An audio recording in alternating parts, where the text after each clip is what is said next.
All right. Today is July 25th, 2012, and we are interviewing Joann Barnes at the Armory in Bloomington, Illinois.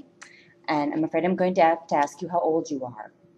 Oh, gee. I know, isn't that rude? It's the very first question, it's rude. 76. Okay, and you were born on? The 19th of December, 1935. Okay. My name is Sandra Fritz, and I'll be the interviewer for this session. And so could you state for our recording what war and branch of service that you served in?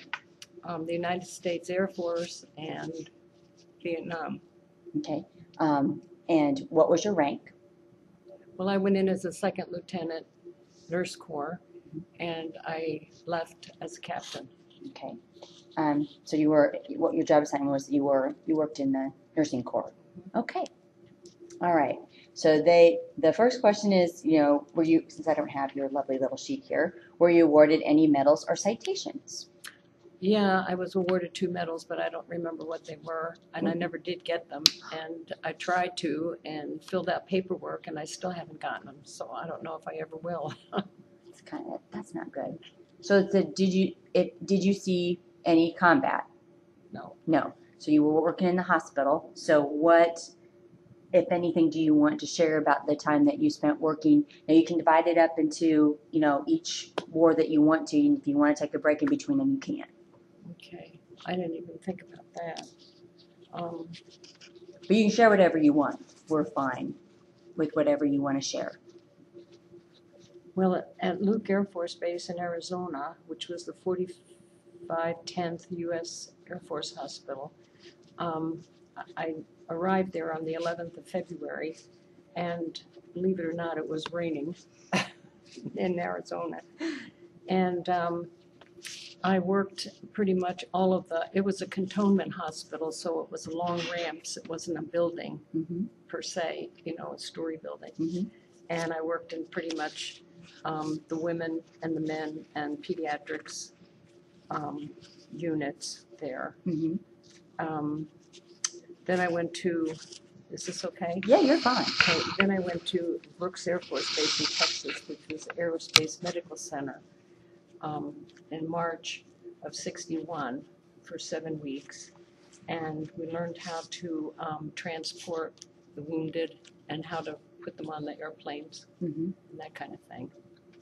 And then I went back to Arizona for about another year, and then went to Misawa, Japan, which was the 4510th USAF hospital there, and that's where my rank changed to captain, and I guess I was first lieutenant. I'm trying to think here. Back at Luke, before I left Luke, in 1961. I guess after 18 months as a second lieutenant, then you become a first lieutenant, and then when I went to Japan, then I became a captain there on the 1st of July in 1964. And actually, most of my workings were with every department, from OB to the emergency room and that kind of thing. In Japan, I worked in the operating room, and at Luke Air Force Base, I did a lot of pediatrics and did a lot of scalp infusions and things like that civilian nurses weren't even allowed to do then. Pass Levine tubes and that sort of thing. And what else could I say about Japan?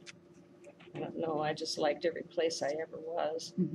And they were all TAC bases. And then when I left Japan, I went to Vandenberg Air Force Base in California, which was the 391st Aerospace Medical Group, where the missiles were launched.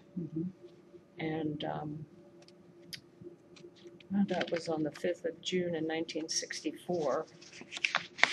And again, my duties were pretty much the same every place I went.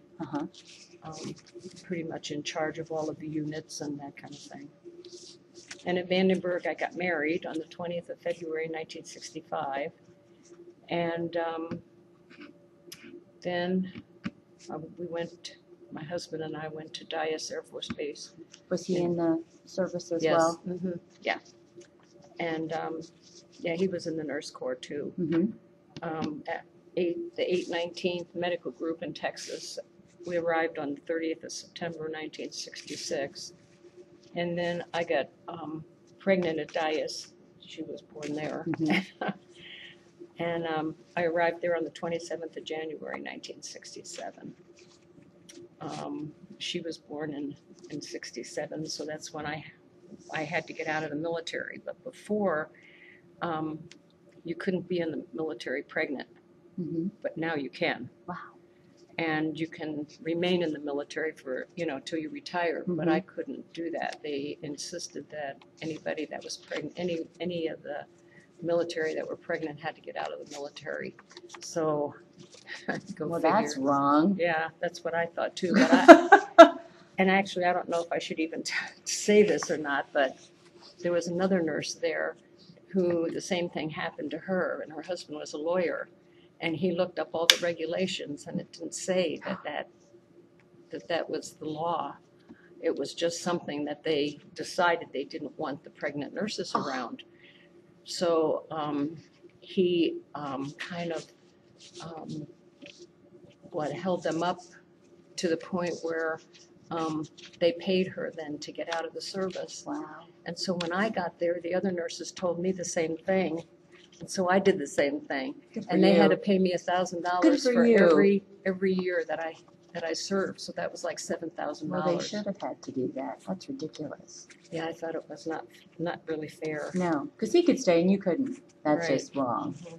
Right. And I had my daughter Joanna at Dyess Air Force Base, where I was stationed, and where we both were stationed.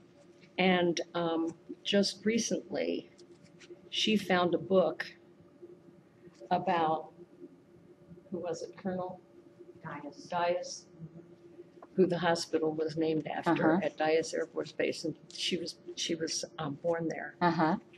So I pretty much enjoyed my time in the military, and I would have stayed in if I could have. What made you decide to go into the military? We had recruiters coming to the School of Nursing. Where are you originally from? I was born in New York City, and I grew up from the age of 5 in Trenton, New Jersey. And they came to the schools to recruit nurses. At the time, they were willing to take the students to sign a 4-year commitment if they went in their second year of nursing. And they would pay you like $75 a month until you got out, until you graduated. And then when you went into the military, then you had to give them 4 years of commitment. And I thought, 4 years, that's a long time. I think we'll go. How old were you? Let's see, 18, 19? Yeah, it is a long time when you're 18 Yeah. years So old. I thought, I'll wait until we get out of nurses training. So after nurses training, then there were about 7 of us. Only two of us went in though. But 7 of us were very interested, and we checked things out. And the Navy was a 2-year program, and the Air Force was a 4-year program. Well, just before I signed the Navy papers, because I thought 4 years is a long time, like I said, for the 2-year program in the Navy, the Air Force came out with a 2-year program. So then we went into the Air Force. And then I was in 7 years, so it really didn't matter anyway. So, but the travel that I did was really great, because stationed in Japan, I was able to go to Tokyo and Nagoya and Okinawa. And India, I got to see the Taj Mahal. And the Philippines, that's where President Kennedy was shot. I was in the Philippines. We were traveling around at that time. And I got to go to Bangkok and Thailand, Hong Kong, and Taiwan. During the coups, they got us out of there in a hurry. Oh, yeah. So, but anyway, that was pretty much my travels in the military.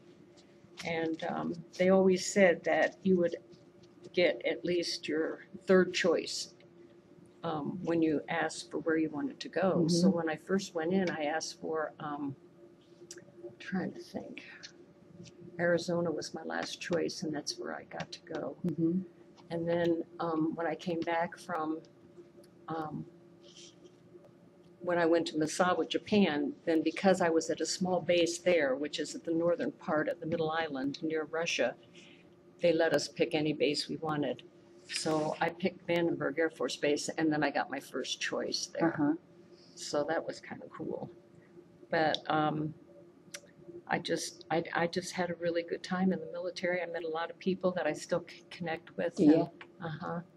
So, and you know, traveling even in the United States, I hit almost all 50 states Yeah. at some one time or another. So it's really neat. You ended up in Illinois. Yes, that's another long story. Go ahead. Because my ex-husband is from Illinois. And so when we got out of the service, he got out to go to anesthesia school. So I was already out because I Right. had her.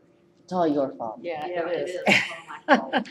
So we went to Minneapolis School of Anesthesia, Mhm. where he trained in 7 different hospitals in that area.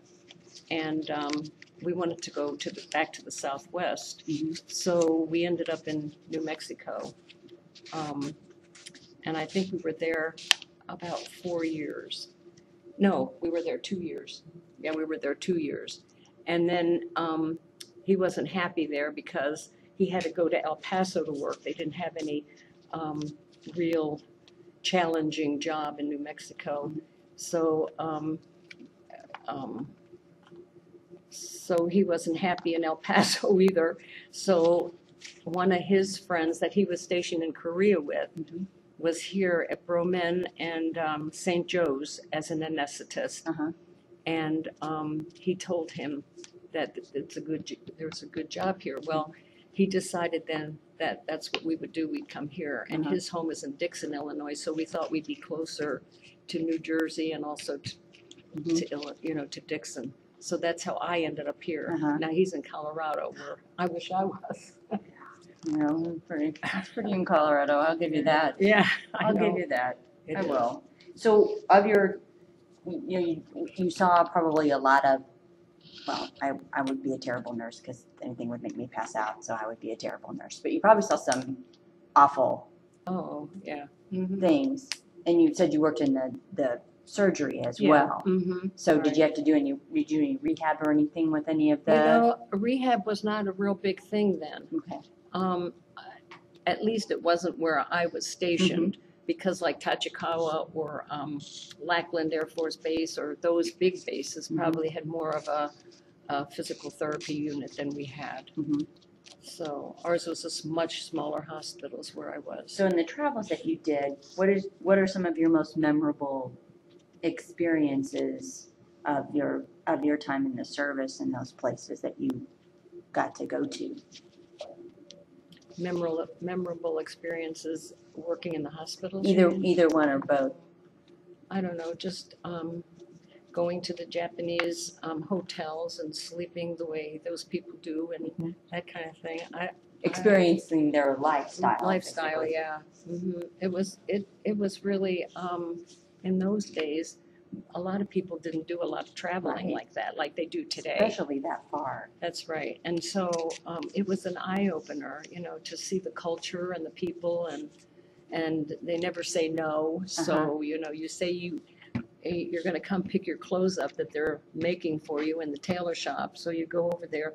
So you point to the date on the calendar and you say 9 o'clock, and they'd say hi, you know. And they'd be riding in on their bicycle at 10 o'clock in the morning. You know, that's how pretty laid back they are. Now, not Tokyo, but in the Right. smaller towns. So that's kind of one thing that was really funny. Mhm. Have you had an opportunity to go back? No. Mm-mm. Would you No. go back? No. Oh, yeah, I would go back. But it's really interesting because one of the corpsmen that I worked with in the operating room, or he worked with me, was the whistleblower for Oh, that's right. Philip Morris. For Was it- Philip Morris. Was it Philip Morris? No, it was the other one. Philip Morris is Marlboro. That's right. That was Raleigh? tobacco company. It's the other big one. I don't know, but they made a movie Uh-huh. out of that. Yeah. Smaller that- thing. Yeah, so we were we were stationed there together in Uh-huh. the operating room. Couldn't believe it when I saw his name, you know, in the news when Right. he had turned the companies in. So Right. it was pretty interesting to know somebody like that. Right. So Okay. So you're gonna change yourself by immersing yourself into the culture, basically, to the places that you went. Right, yeah. And we got to go to Deer Park, which is a famous park where they have a lot of deer and that kind of thing. Just And now you're in Illinois and you see deer all the time. Yeah, right. Yeah. We even hunt deer. Like mice. They're like mice. Yeah. We even hunt deer. So you know when your service ended. I asked you about when your service ended, and I know what you did. You raised a child. That's what you did the days Yeah, and weeks yeah, I and had months two. and years after you Right. got out with that. Now, do you continue with the relationships that you made when you were in the service? I do, yeah. There's a Do you like meet up with these folks? No, do you but we chat and that kind of thing? I do on the phone, right? Uh-huh. Or, yeah, coming from my age group, we don't do texting. Yes, and I stuff like that. understand. I There's understand. email, we do some of that with her friends. But most of it Mostly is it's phone. phone. Which is still a better mode of It actually is. You can hear her communication. voice and, yeah. There's a lot of things you can get from the Yeah. phone that you can Skype get is a from a good deal. We Skype have to is- figure out how to do Skyping and then. Skyping is a good One deal. of the gals that was gonna go in the military with us got married, and then her husband was in the military. So when I was stationed in California, her husband and she were in Hawaii, so we used to get on the hotline Ooh, at the uh-huh. base and we used to talk. So that was really neat. Yeah. So So let's see. So you don't really have reunions though, because you didn't get to leave like real people did. They booted you out. yeah, right. They said I had to leave. Yeah, which is wrong. hmm We're going to say that again. Yeah. That was wrong. Yeah. So, are you a member of any other veterans organizations or? The DAV. Mhm. And how did you get involved in that? Actually, because I am applying for disability, Mm-hmm. military disability. At the time, I was stationed in Phoenix at Luke Air Force Base. The dependents that were on the base came in with coccidiomycosis or valley fever, Okay. and they were experimenting with nitrogen mustard at the time, which is like a chemotherapy. And they didn't know that when I gave the IV nitrogen mustard that I should wear a mask and a gown and protect my own body. Mm-hmm. And so I have neuropathy in my feet really bad, all the way up my legs because of and I'm assuming because of that, Mm-hmm. because we don't know where else it would come from. I mean, I've been to the cancer doctors, I've been to all kinds of doctors, and they said that they didn't know either, other than it would be the nitrogen mustard. But strangely enough, we found some information on the internet, which I don't know if it's going to help us or not, because they denied me once, so we're trying again. But there were Iranian pilots who were coming over from Iran to learn how to fly the jet planes in Tucson. Mm-hmm. And that was in 1959, and I went to Luke Air Force Base in 1960. Well, they were experimenting with nitrogen mustard on the Iranian pilots, and we found that on the internet. Mm-hmm. So if they were doing that, then you know that they were experimenting with the nitrogen mustard on a lot of different things. So I feel that the military owes me something for doing my job. Right. And I would not let anybody touch those patients, the lab or the doctors or anybody. I drew all the blood draws, I did all the IVs because they were really hard patients to do. Mm-hmm. And did all the scalp infusions on the babies and that kind of thing, which I would never be allowed to do as a civilian nurse then. Right. So it was really good.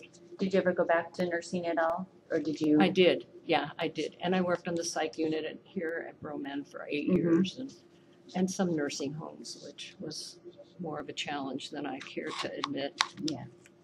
And I just love nursing. I stayed home when my girls were Right. young Mm-hmm. and raised them and then went back to work. Yeah. Well, it sounds But like I you had a always loved wonderful. nursing. Yeah. I always wanted to be a nurse ever since I was like 5 years old. So, Really? yeah. We were doing World War II posters at the library, and we're seeing nursing, posters for women to join the nurses cadet and then, all the nursing things. And so it's really neat to meet somebody who felt very passionate. I know it's later, but Oh, who yeah. felt very passionate about doing Mhm. that and joining, Right. the service to do Oh, it. nursing was my ultimate. I loved it. Mhm. Yeah. I mean, I did all the blood draws on my days off and all the IVs on those patients Mhm. that they couldn't find veins for. Uh-huh. Well, if the lab came in and messed up the veins, then I couldn't give the IVs because there's no veins left Right. to use. So hands off, I wanted to do it myself. And I went in on my days off because that's just how much I liked my job. Uh-huh. That's always great to hear. So- Is there anything? And then one of the patient's husband took me up in a T-bird, and we weren't even allowed to go up in a T-bird, but he said, See, that's one of the stories. That's one of the good stories. You want me to tell you? Yeah, I do. And he said, I'll give you whatever you want because you took such good care of my wife. So I Uh-huh. said, I want to go up in a T-bird. He said, I'll work it out. And he did. Uh-huh. But what an experience because you pull all those G's, so you have to wear a G suit, Uh-huh. and that's really interesting. Hmm. That's cool. Yeah. That's very cool. So the service completely changed your life. You met your husband, you had your children, Right.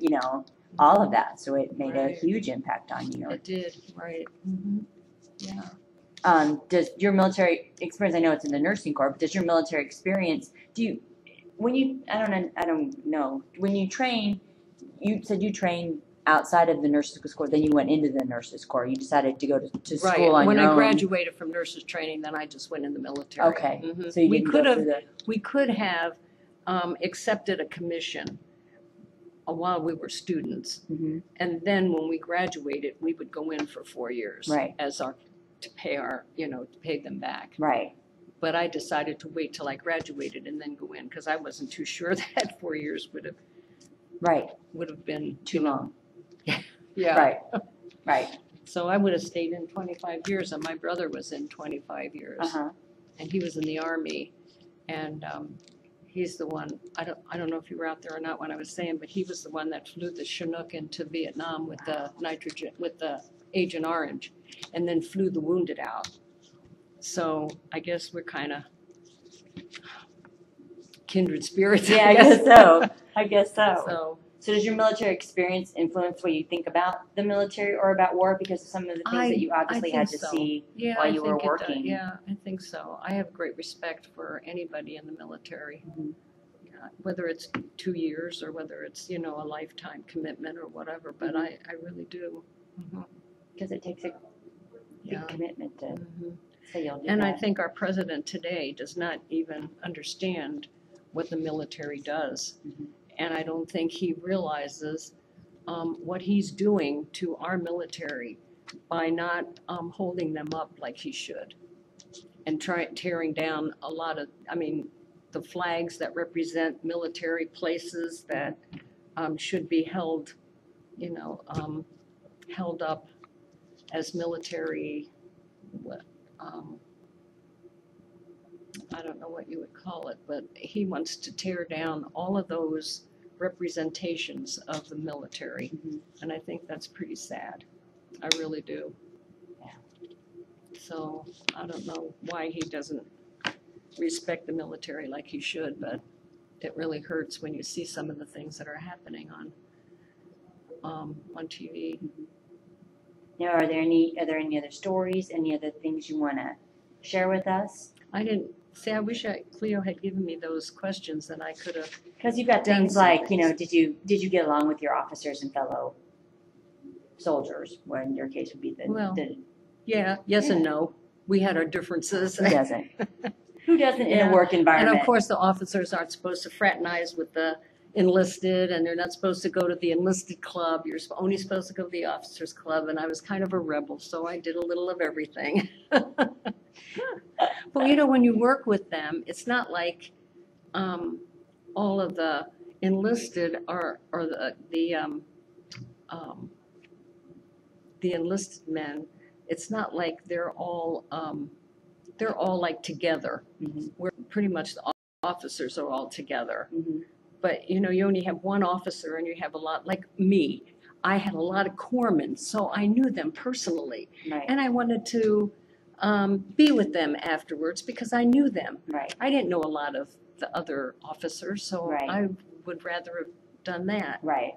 So it was kind of neat to do that. Mhm. And their food was better over there too. There you go. That was it. What was the food like? That was one of the questions. Is what was the food like? Yeah, I could eat anything at any time, so I was happy with the food. I had no problem. And so, did you have plenty of supplies? Pretty much, yeah. I thought we did. Mm-hmm. So, did you have something special for good luck? And was it easy to stay in touch with your family? Yeah, it was, and I did. Mm-hmm. Yeah, whenever I traveled, I sent a postcard home. My mother saved all those postcards. Those are probably great. Yeah. They're Yeah, probably- she's got a real nice scrapbook too with all that. My mother said, "How you get so much on one postcard? Write so much on one postcard." Practice. Yeah, I had a lot. Let's see. You told me some memorable experiences. Did you feel pressure, stress, or anxiety? Oh, sometimes, but not really. I mean, what job doesn't have stress or Oh, yeah. anxiety? I mean, when you try to get a day off or whatever, and they say, no, you can't have it, then it's kind of a little stressful. Right. And then it says you recall the day your service ended. The day my service That's what ended. it says. Do Oh, you the recall? 20, Yeah. that was the 27th of January, 1967. So I went in the 1st of January and came out the 27th of January, 7 years later. And said, this is like, did the war come to an end, which you didn't have to worry about. Then it says, what did you do in the days and weeks after, which you raised your children, and then you went back to work Right. in the nursing profession afterwards, and then your friendships, which we talked about as Right. well, and your veterans organization, and how your service and experiences affect your life. That can be your last question. How has your service and experience affected your life? I don't know. I didn't think of that. What changed your life? Gotcha. It gave me a better understanding of the world, being part of other countries. Rather than just knowing your own country, it's nice to know other people from other countries. And I don't know, I just feel proud that I was able to serve. Yes. Well, we're proud you did. Thanks. So, is there anything else you want to say? I think you covered a pretty good stretch there. Really? Yeah. Okay. See, it wasn't painful. See, I'm going to turn it off now, and everything is fine.